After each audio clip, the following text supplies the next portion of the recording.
Hello, welcome to another episode of Culture Mosaic on VTV International. In the next 30 minutes, we will discover a new creative way to promote the folk music genre of Cheo, where music is associated with paintings. And then we will have a chance to meet with a Swiss photographer, a real fighter who has not taken a single day off in the over 30 years as part of his struggle for animal rights. So let's start our show today with the headlines. Cheo singing celebrated by performers and artists.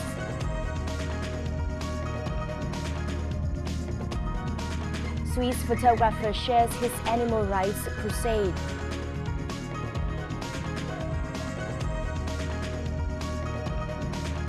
And Vietnam War photographs the two-sided story.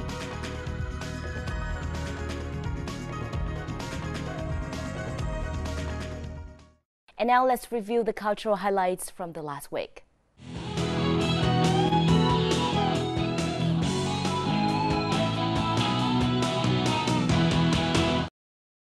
CNN has announced the top 10 fastest tourism-growing cities in the world, with Ho Chi Minh City ranking the 10th of 132 cities worldwide.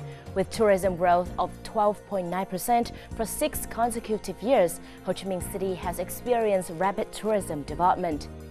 Several other Asian cities were also named. Of the 10 global destinations, 5 Asian cities including Bangkok, Singapore, Kuala Lumpur, Seoul and Hong Kong. The Ca Huế or Huế traditional singing genre has been recognized as an example of national cultural heritage. According to the Ministries of Culture, Sports and Tourism, the performing art genre blends literature and music together. The genre developed in Phú Xuân, now Thừa Thiên Huế, more than 3 centuries ago. The Provincial Department of Culture, Sport and Tourism recently organized training programs and licensed nearly 500 artists and musicians of the genre. For the first time ever, audiences in Hanoi had a chance to experience a Mozambican culture night on Tuesday at the Hanoi Opera House. The gala night was performed by the National Song and Dance Company from Mozambique to celebrate the 40th anniversary of diplomatic ties between the two nations.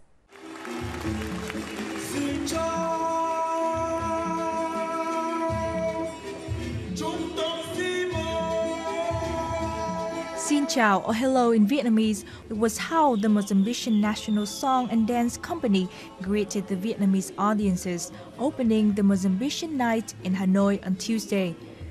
The night continued with other traditional songs from the African country about spirituality, love, and nature, introducing their unique and vivacious culture.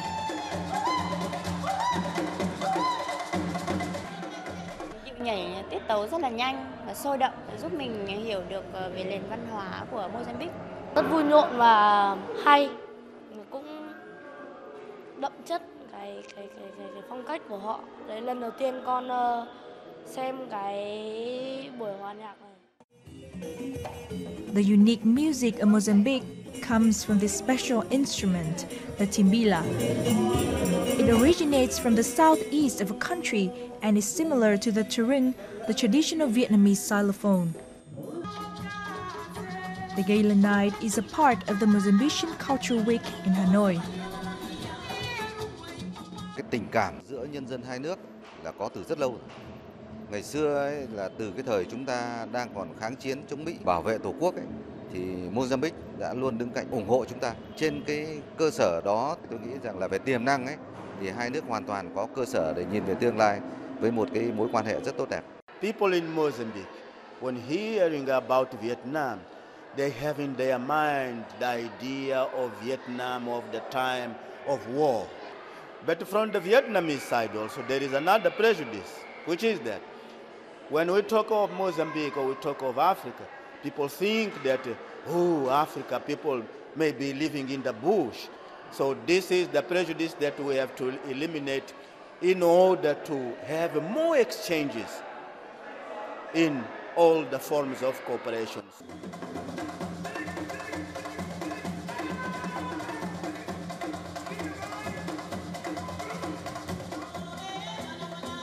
The colorful and lively performances of the artists have become the bridge to connect people of the two nations.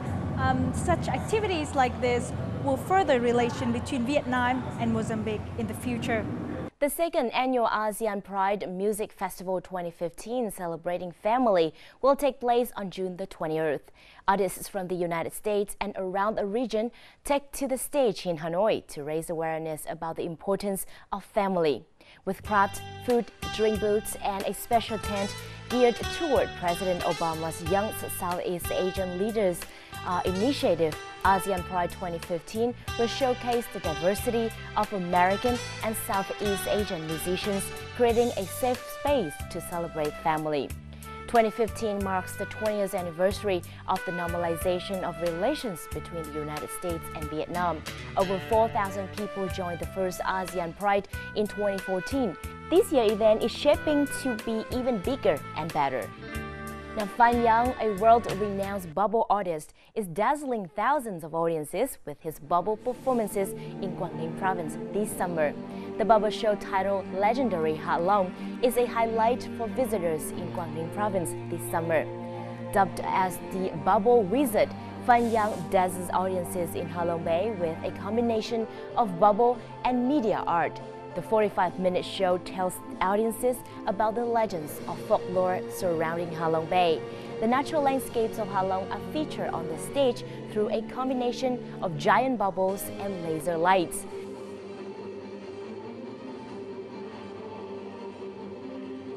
Phan Yang is a Vietnamese-Canadian bubble artist who holds 19 Guinness World Records. In this tour in Vietnam, he plans to break another bubble record. The 2015 European Vietnamese Documentary Film Festival in Hanoi and Ho Chi Minh City has brightened up the cultural scene in Vietnam over the past week. What can film lovers expect from the 8 European countries screening their works this year? Let's follow our reporter in the following report to find out.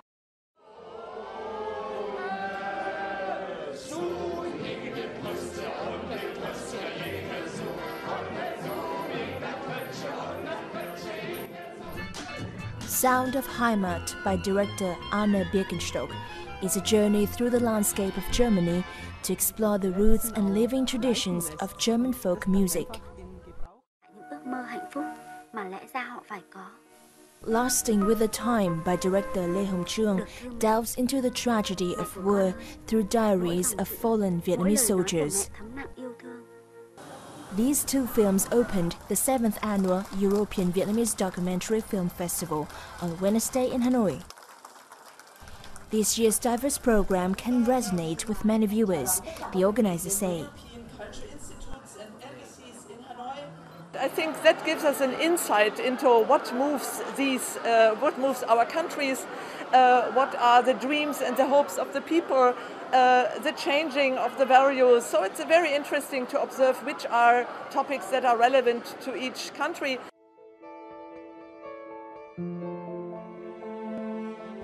At each screening during this year's festival, a Vietnamese documentary will be shown before a European one. The festival is a learning opportunity for Vietnamese filmmakers.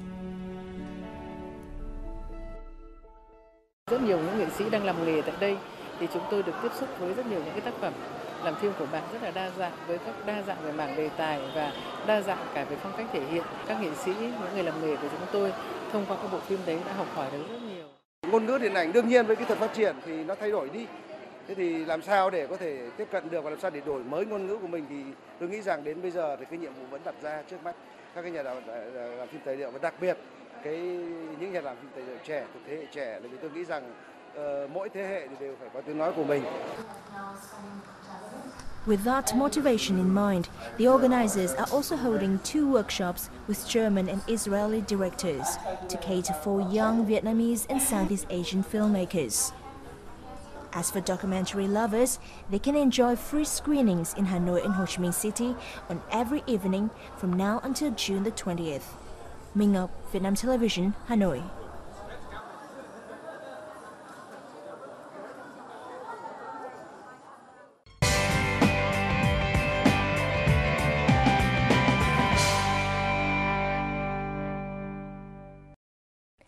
Chèo is a form of Vietnamese light opera which developing during the 10th century in the Red River Delta. With a woman as the main character, this operetta focuses on symbolic gestures that are the characteristic of Asian theater, with songs, lullabies, and rhythms. In the following, let's learn more about a creative way to promote this folk genre where music is associated with paintings. Chèo singing is a specific form of rural theatre in northern Vietnam. It has captured the soul of several generations of farmers here. As young people look for modern entertainment today, Chèo is being left behind.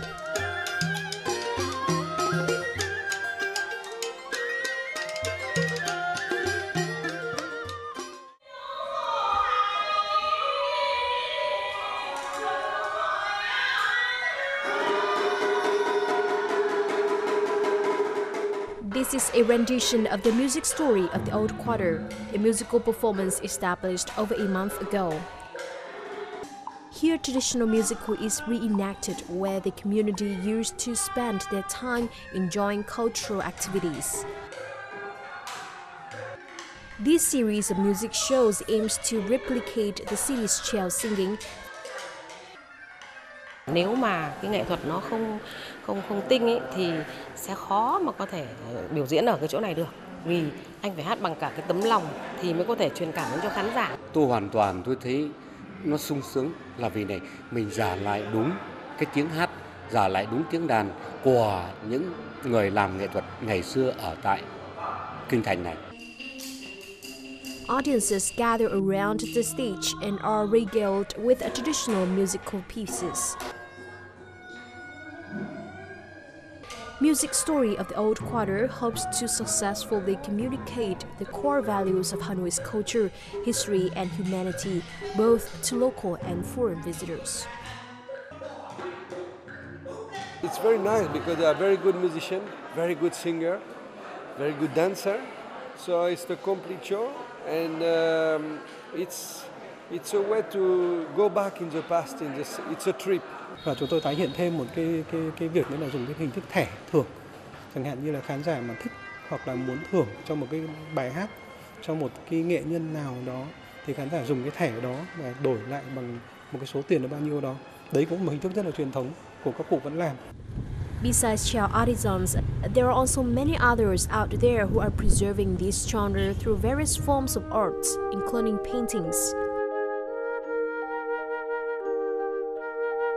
Stopping by the French Culture Center in Hanoi or L'espace, you may have the chance to look at an exhibition titled The Young Ladies Sing Rural Operetta with more than 30 paintings by renowned artist Lý Trực Sơn.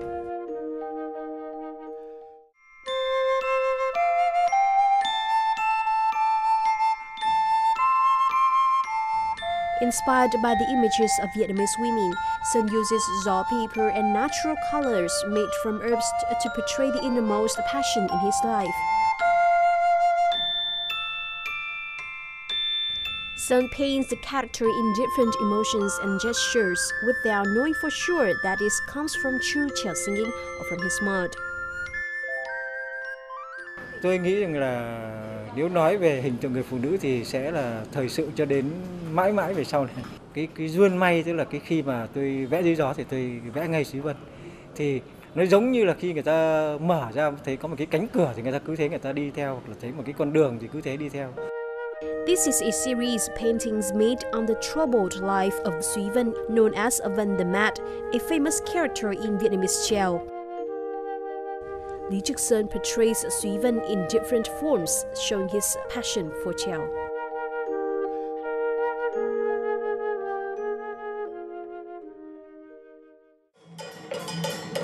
The image of Suối Vân has now been brought alive on the stage.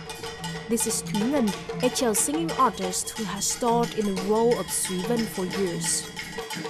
She has always tried to put her creations to portray the character, which is tormented by inner conflicts. Rất khó, nó dùng những cái tiếng cười, thì đôi khi lại không có giọng, hoặc là nó dùng cái hình thể, ngôn ngữ hình thể để tả được cái nội tâm bên trong. Chính vì vậy mà rất nhiều người diễn viên Chèo đã không đảm nhiệm được nhân vật này. the devotion made by these artists shows a positive sign. It proves that where there's unanimity and cooperation between artists from different walks of life, the preservation and advancement of Cheo art is possible to achieve.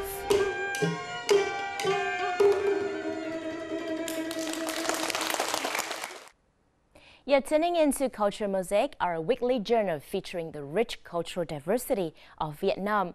We bring you the latest in the domestic art scene with the contributions of both Vietnamese and foreign artists, thus connecting you with the best in local and international creativity.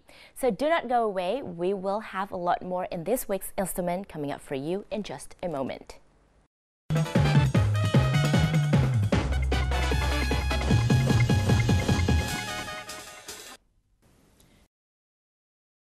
In our On the Mic this week, we now meet with an extraordinary Swedes-born wildlife activist, photographer, and author. The Swedes ambassador to Vietnam has called him a real fighter who has not had a day off over 30 years, and he has tirelessly pursued his animal rights crusade. Let's join our VTV reporter Diệu Anh, who has a chance to sit down with Carl Amann to find out more.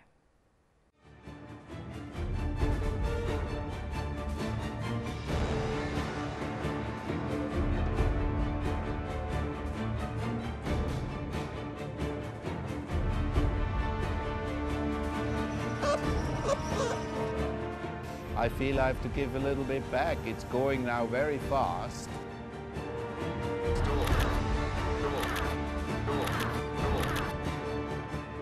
The cages of the bears. It's up to us to decide when is enough.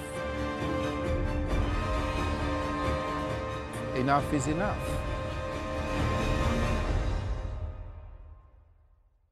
Hello, joining me now is Carl Amann, a wildlife photographer, author and conservation activist. Welcome to the show. So what brings you to Vietnam this time? I'm here with an American film team. They are doing a documentary on mostly ivory and rhino horn trade. And I have done a film like that before, so I know many of the locations in Southeast Asia where rhino horn and ivory is being sold.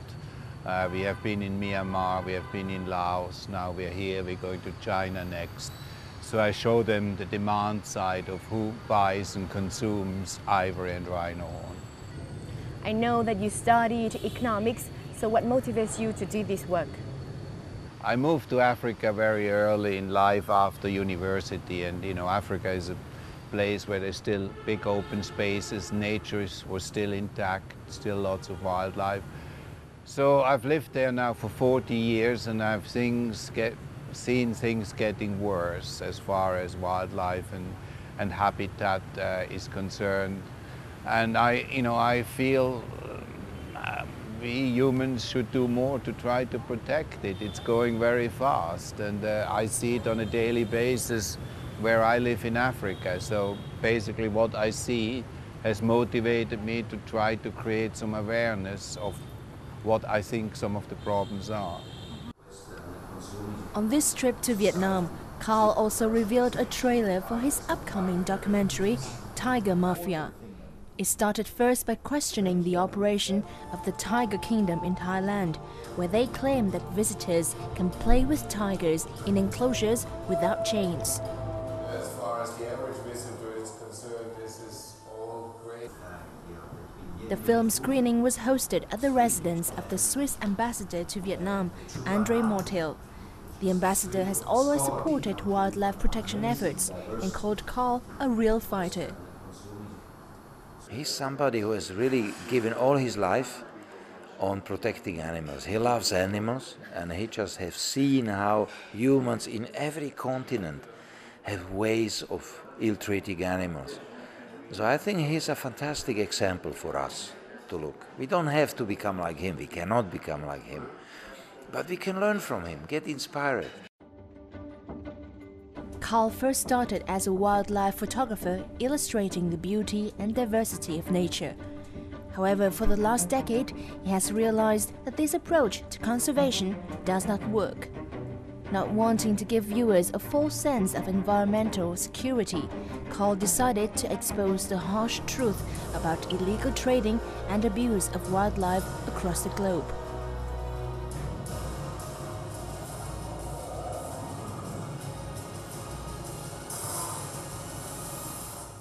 Do you think that it's necessary to shock the people and show the brutality of wildlife trafficking?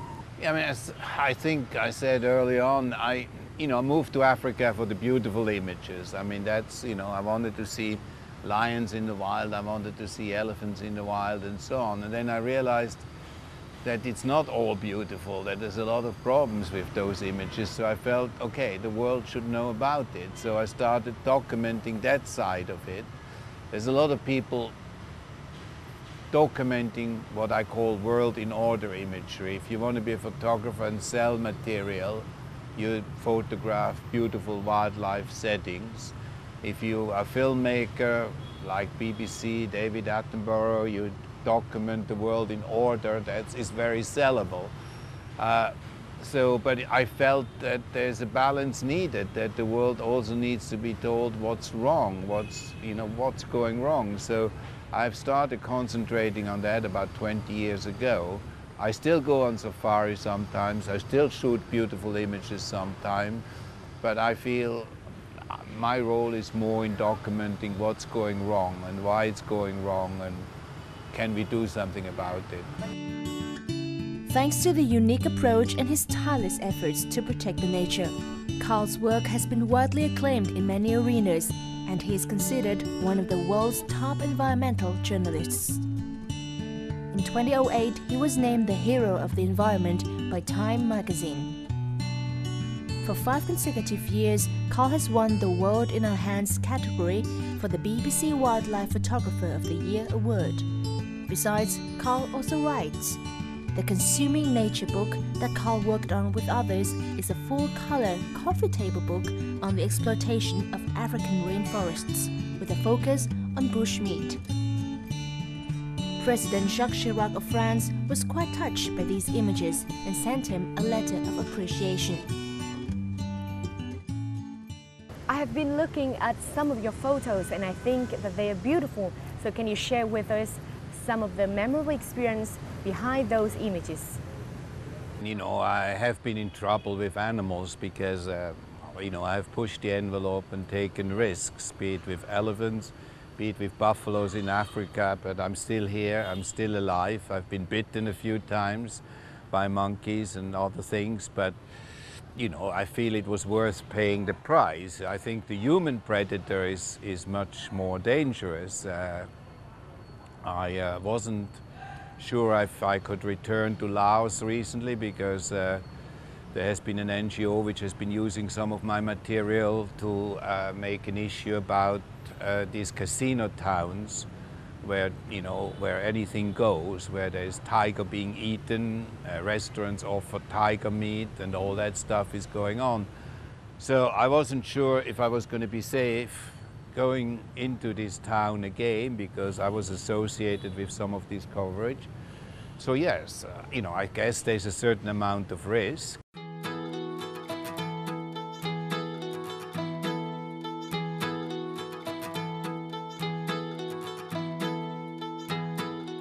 Although born in Switzerland, Armand decided to reside in Africa as he embraced the wide open spaces and untouched wilderness there. Carl and his wife Kathy now share the 15-acre game ranch near Mount Kenya with their adopted chimpanzee orphans MZ and Billy, a home-reared cheetah orphan, Sasa, and dozens of visiting elephants, buffaloes, monkeys, and other local wildlife. So what it's like to have chimpanzees, monkeys, and elephants live in your house? Chimpanzees are like members of the family. I mean, they're like retarded children. I mean, they've lived with us for 28 years. In terms of intelligence and so on, the chimpanzee is very smart. You have to mentally keep up with him. If you don't challenge them, if I read a magazine there and I don't pay attention, he will steal my magazine. So how do you think that Vietnamese people can do to protect the wild? My message is take it more seriously. You know, there's a lot of people out there who care. Maybe not the average Vietnamese, not yet. I grew up in Switzerland like the ambassador. We polluted a lot of our rivers and our lakes. And then we spent a hell of a lot of money to clean them up again. We killed some animals, we're now reintroducing them, which costs us millions and millions. So does everybody have to make the same mistakes we made? Do we have to wipe it out to then say, now we're missing it, let's try to reintroduce some of them? So why not do something about stopping them from being wiped out in the first place? Thank you so much, Carl, for joining our show today. We hope that all your plans go well.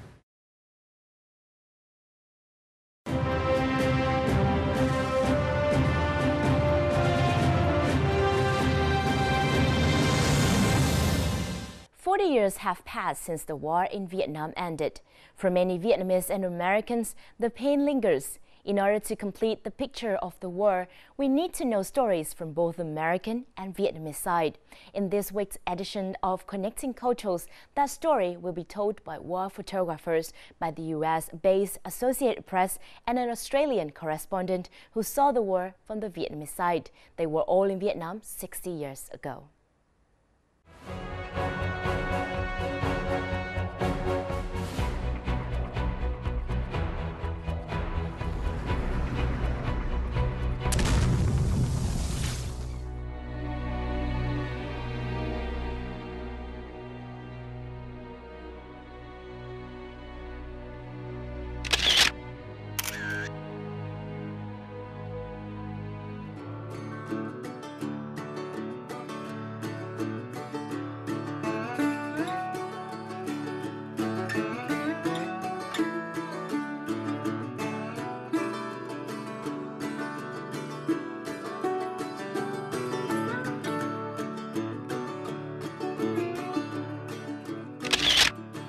Wilfred Burchett took this photo 60 years ago.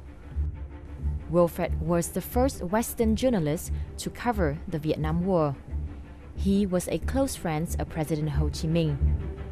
Despite being refused by the Australian government at the time, he wrote many articles and captured photos of the war.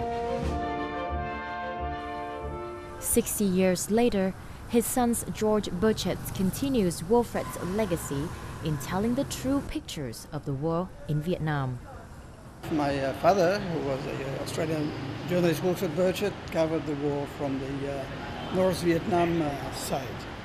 And for him it started in 1954 in Thanh Nguyen when he visited the headquarters of President Ho Chi Minh. George Burchett spent his first 2 years in Hanoi during the war. What's left of his memories about those years are his dad's photos of the Vietnam War. Today, he went to the Associated Press photo exhibition to see the other side of the war, captured by AP war reporters.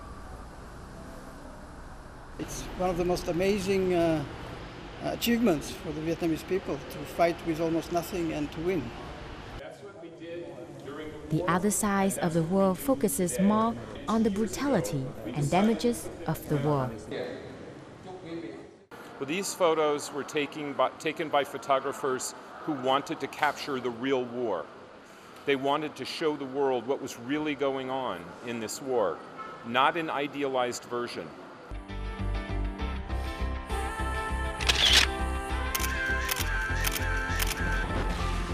Besides war photos of the battlefield from the American side, photos by Wilfred Burchett showed different activities of soldiers from the North Vietnamese side. His project was to show to the world why these people are fighting, who are these people, what they're fighting for. And that's why he spent all this time in the jungles. And his photos show this, and they show schools in the jungles, and hospitals, and cultural activities. And it's very simple. He was saying they were fighting for their families, for their independence, to be one country, and to live in peace. So that is my idea of the war. These are kind people fighting a horrible war that is imposed on them.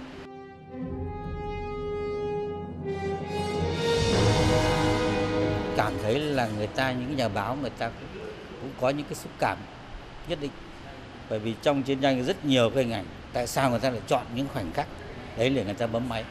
Thì đấy là những cái xúc cảm nói lên cái tình cảm, cái thái độ của nhà báo với cái cuộc chiến này. Whether reporting from the American or Vietnamese side, war photographers demonstrated the brutality of war and the call for peace. Because of the love for family, the longing for reunion are universal. And that is the end of our program. If you would like to provide feedback or comment on anything here on our program, please feel free to write to us at culturemosaic@vtv.vn and make sure to include your name and address. You can also log on to vtv4.vn or youtube.com/vtv4go for more of our program. Do not forget to join us next week for another episode of Culture Mosaic. I'm Hoài Lương and goodbye for now.